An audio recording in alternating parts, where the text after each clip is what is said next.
Welcome to another edition of Motorsport Atlantic, brought to you by the members of the Atlantic Sports Car Club. My name is Debbie Clark. Well, unfortunately, these particular things won't be available till after Christmas, but trust me, if you get any Christmas money, save it up for this particular purchase. This is a very unique show we're going to give you today because it's nothing concerning not only a very recent fad, sports cards, concerning all sorts of sports, of course, but also a local company, Terry Waterfield and Joe Sampson, who have formed a company called ProTracs, and they produce some beautiful-looking pictures which happen to be on the back of cards that give you all sorts of information about racing cars, and isn't that something that we're all interested in? So trust me, save your money, watch this show. The second set will be available in January. You won't want to miss it. Here they are to tell us all about it. Here we are in the busy office of ProTracs Racing Cards, and we're speaking with the owner, the president, the head honcho, Mr. Joe Sampson. Thank you for taking some time out of your busy day to talk to us. What is ProTracs all about? Well, it's my pleasure to take the time to talk to you, Debbie. ProTracs Racing Cards is a new company in the card and collectible market. We predominantly produce a card called a racing car card. It's very similar to your hockey cards and your baseball cards and your football cards, a collectible type of card. Mm-hmm. It has a picture of a racing car on it instead of a football player, and it has the statistical information on the back of it that's useful for the fan to check things out and that sort of thing. It's an interesting bit of collectible business because it's unique. It's the basically really the only Formula One racing card in the market. Mm-hmm. There is another company in the United States producing open wheel racing car cards of the IndyCar series. They're quite attractive. They're somewhat similar to the ones that we produce. Mm-hmm. But we're the only people, to the best of my knowledge, that are producing the Formula One European circuit racing car cards.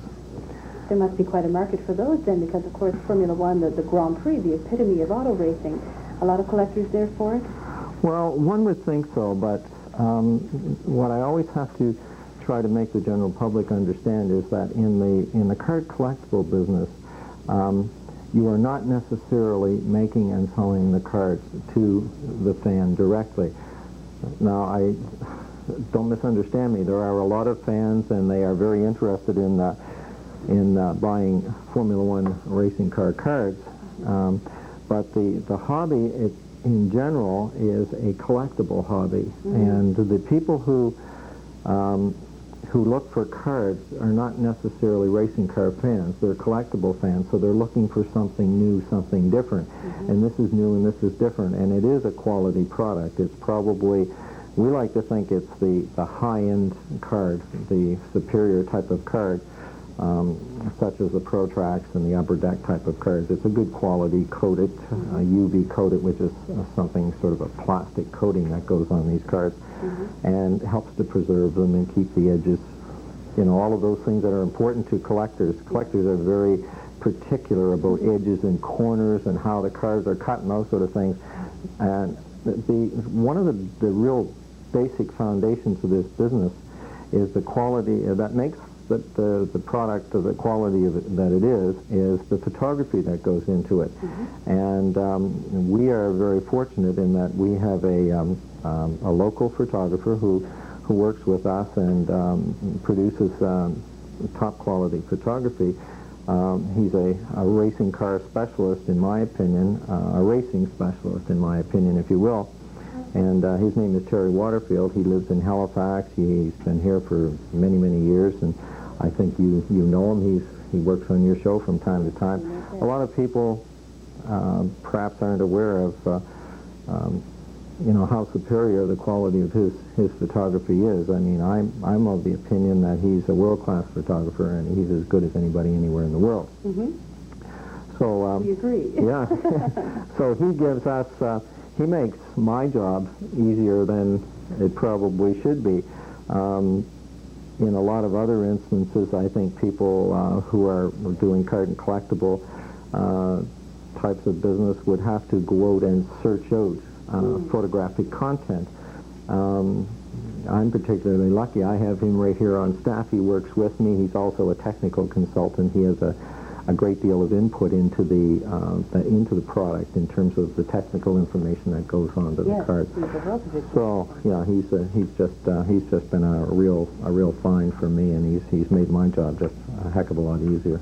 And he does the majority of the photography that you'll find on these cards? He does about 80% of the photography. We have another photographer in England, London, England, who produces the portrait photography for us, and occasionally some specialty material that we might need. There's some interesting aspects of our new set. We're producing a set of cards right now that will be out probably early in January, and it has about 200 different shots. In actual fact, there will be 400 different photographic shots on these cards because they're a two-sided card. And most of the photography has been produced by Terry, with the exception of the portrait shots that come from a chap by the name of John Townsend in England. And we've got some really unique things. We've got engine shots, and we've got a lot of action shots. And we've got one shot that is so unique that it's just, I always have to tell people about it. And it involves a camera on the back of a car. And the camera in the first picture is, on the front of the card, is, I think back in 85 or 86, I'm not quite sure what the year is, and it's one of these very large cameras that's hooked to the back of the wing of the car. And they used to drive around the circuit, and they'd take pictures for the television shows, and they would, at the beginning of the show, they'd show this car roaring around the track. It just so happened that when we were going through Terry's Falls, we found a shot of a Land Prost coming through a turn with this enormous big video camera on the back of his car. And we thought, my goodness, what an interesting shot that would be.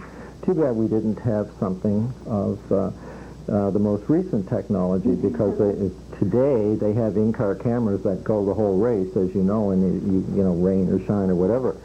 And it just so happened, Terry said that he had shot a picture, had taken a picture of a camera in, he thought, in Phoenix, and we went through this year's Phoenix Fall, and sure enough, he had taken a shot of a Land Prost car with the camera hood off, and it showed the whole camera. And I mean, that's, to me, is so unique, like 6 or 7 years in the difference, and he gets the two shots.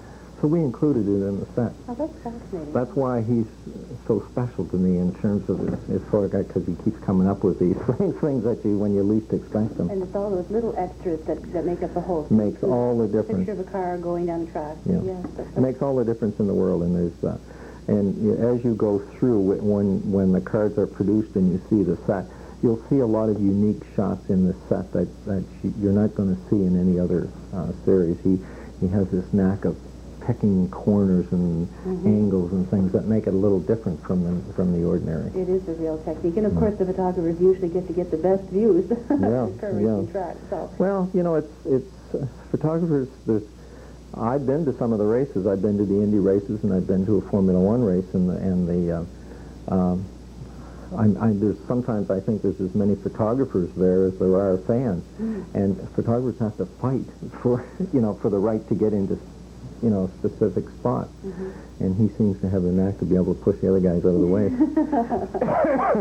So this is a new set you have coming. How many sets have you really done?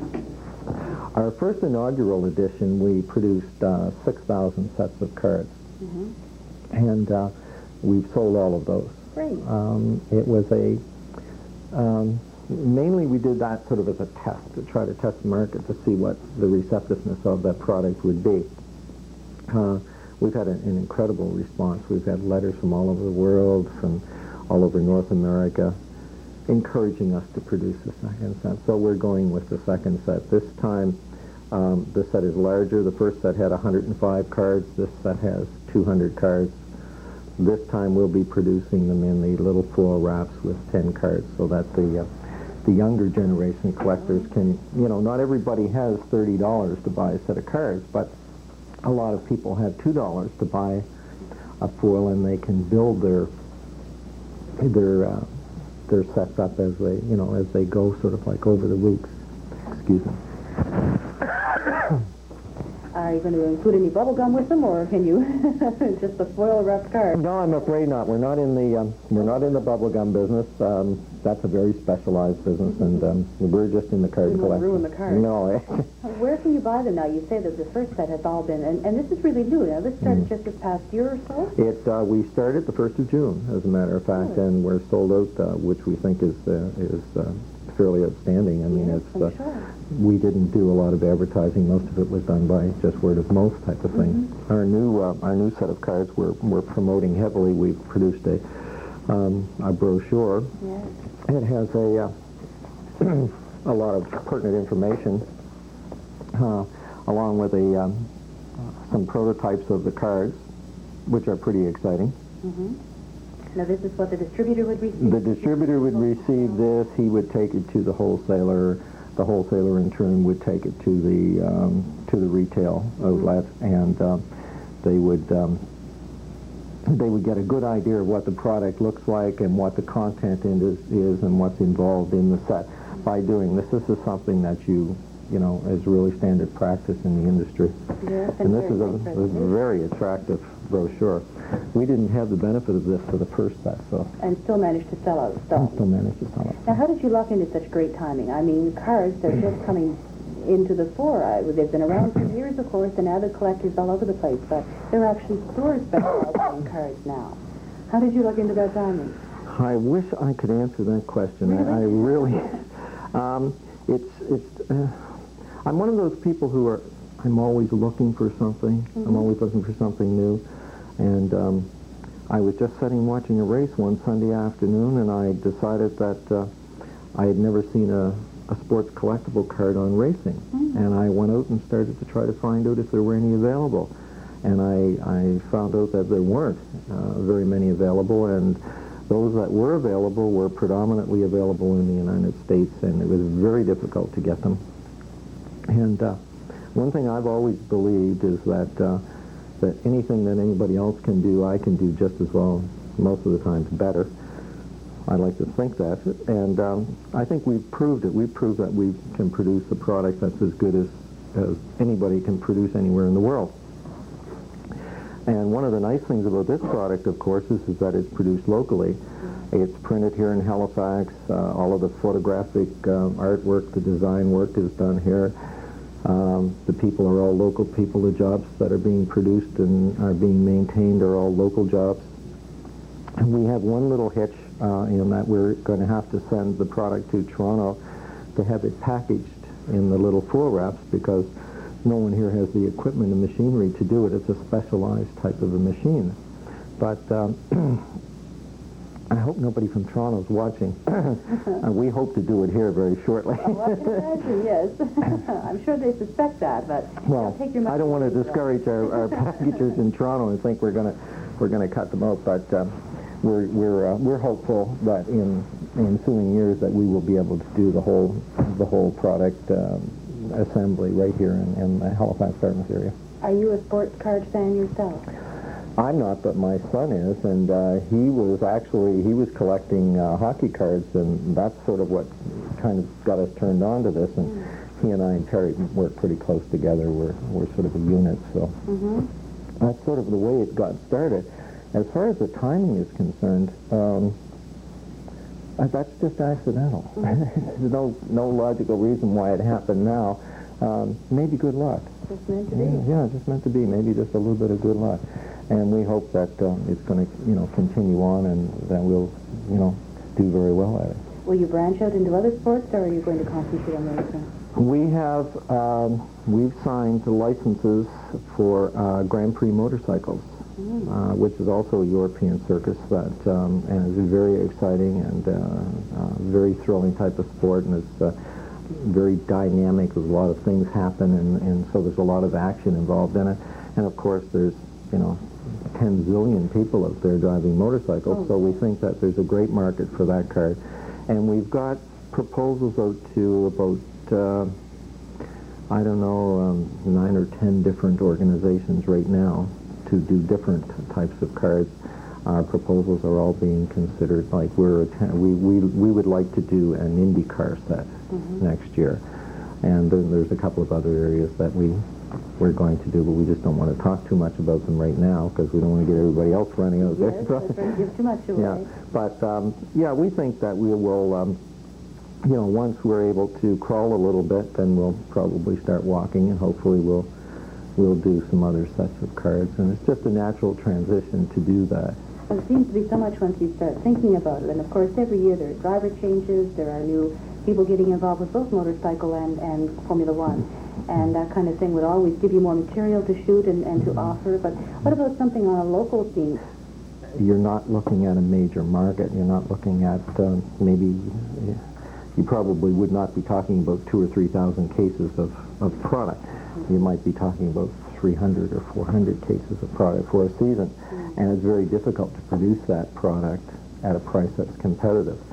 But there are ways of doing it, and we've explored those ways, and we've made some presentations, and we've talked to some people, and it's entirely possible that we may be in that type of a business within a year. That would be interesting. It would be very interesting, because I would like to see us do something like that. I'd like to see us put something back in, if you know what I mean.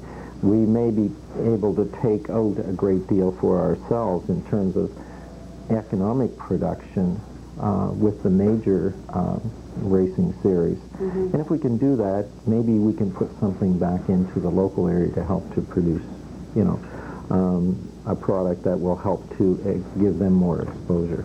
Probably a small market, but it'd be a very loyal one, I'm quite sure. Yeah, that's exactly right. And it's, you know, I'm one of those people who firmly believe that, you know, if you can't just take out, you have to put something back in, you know, and I feel that we're responsible for putting something back into the market as well. Well, certainly selling out all of those, the initial, the inaugural set that you have, and you've got nothing to sell now then. We've got Christmas coming up, and we've got, as a result of the show, lots of people looking for your cards. And are they available anywhere now? They will not be available until, the new set will not be available until mid-January. In the inaugural set, the last product that we sold was sold to a company in Vermont who was one of our major American distributors, and he just, as fast as it comes into his warehouse, it's just gone back out again. He just simply can't keep it in there. He orders 3 cases from me one day, and he calls the next day and orders 3 more. It's just that sort of thing. So the last of it is down in the United States. It was accepted very well down there, which surprised us somewhat. I thought it would do better maybe in Canada, because the Grand Prix is in Canada. Excuse me, and maybe in Europe. But there isn't a very dominant card market in Europe. It's predominantly in North American markets. So. And then the local craze, like you said earlier, there are collectors, not necessarily racing fans, but collectors for sure. People collect cards. There's a difference between people collecting cards and people collecting racing car cards, and our product is geared towards the collectible market, not necessarily F1, but we do get, you know, the combination of both. Yes, I'm sure. Well, I know I don't have any baseball or hockey cards, but I have a set of your cards. Great. That's nice to hear. So when they're available, where can you go looking for them now? I know there are specialty card shops. They'll probably still be around for a while. You will be able to buy them when they're on the market. You'll be able to buy them in most of the card and collectible stores in this area, and in any of the other cities that have stores.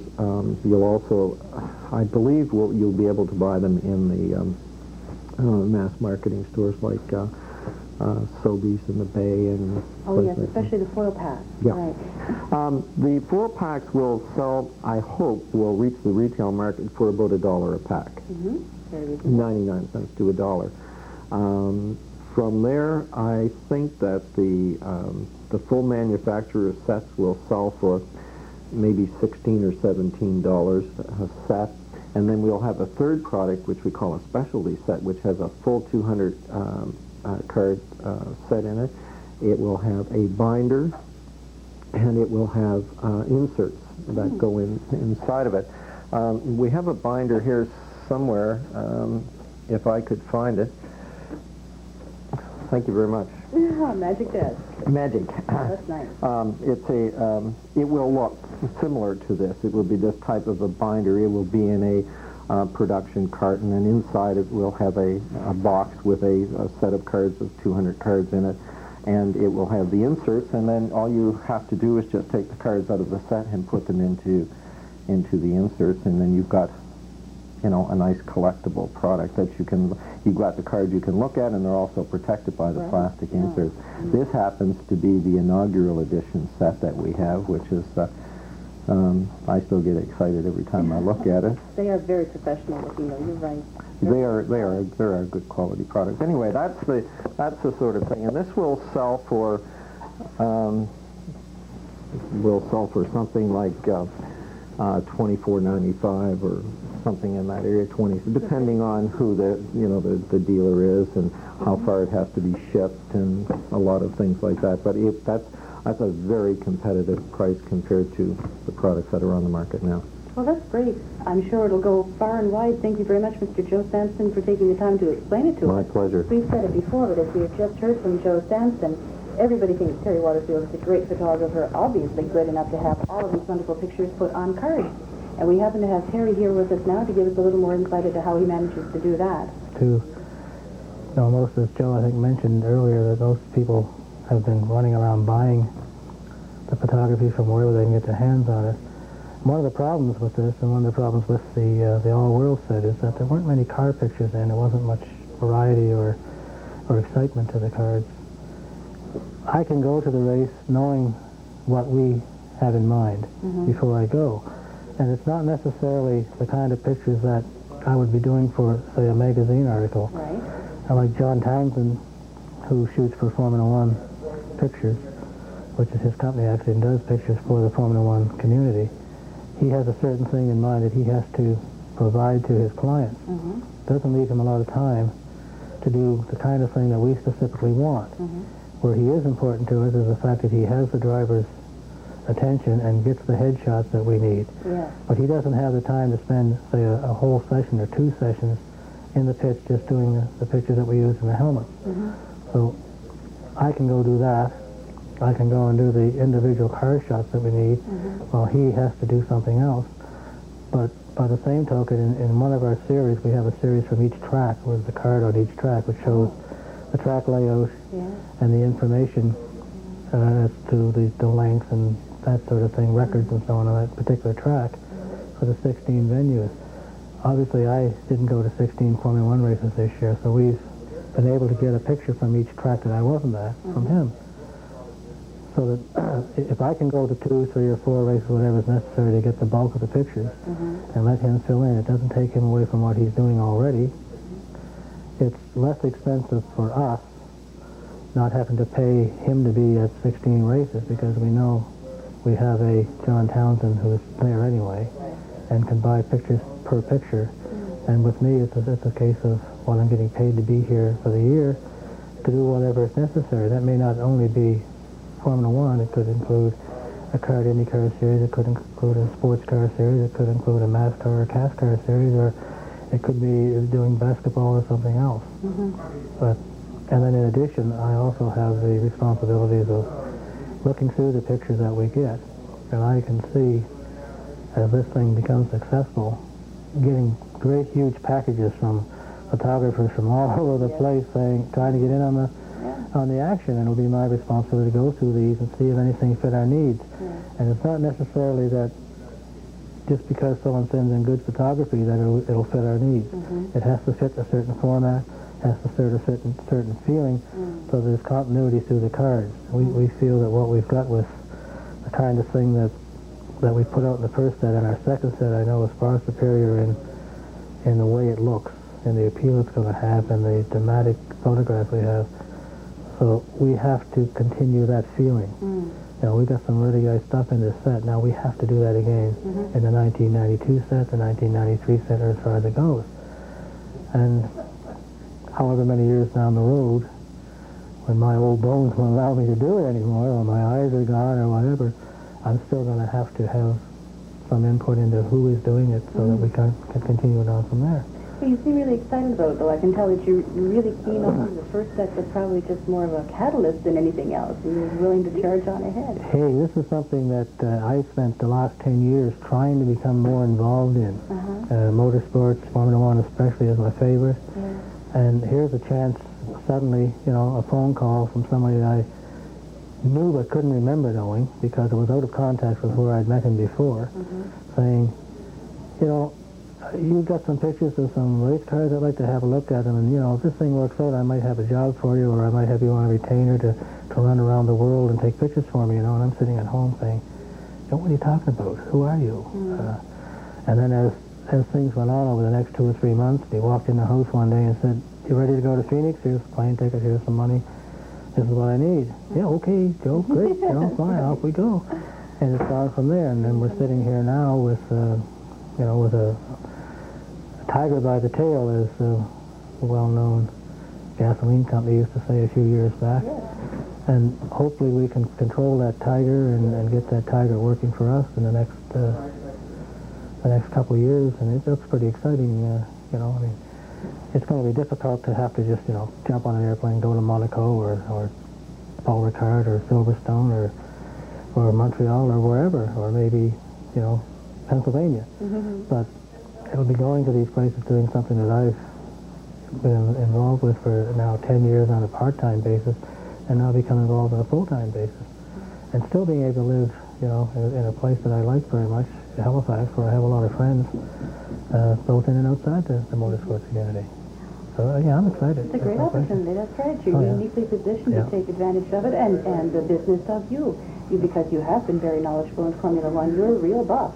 No doubt about it. You're the one telling me all the latest information and getting it in on wire. And well, one of the other things that this has done is it's given us some contacts within the Formula One community where we can obtain very up-to-date information very, very quickly, much more than what we see in the local newspapers or wire services that come across. Yeah. And that's very specialized, too. They would take something that is broad-based that most of the community would like to see on television or radio, but you can be specific. And to those people, and there are some hardcore Formula One fanatics out there. And there's no question. Formula One in Europe, of course, is incredibly, you know, popular. People there, of course, can go to 3 or 4 Grand Prix like you and I go to one. You know, we drive to Montreal and fly to Montreal. Well, they think nothing if they live in England of going to Spain, Portugal, France. And wouldn't you love to be in that position? Yeah, and there are probably, when the Formula One circus comes to Canada or wherever, there are probably close to 700 or 800 journalists, European journalists, who and Japanese, who follow the circuit.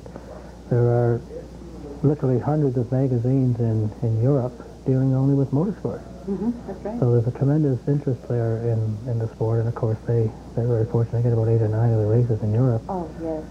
Even though they're in different countries, the countries there are like provinces and states are to us. Yeah, so very close at hand.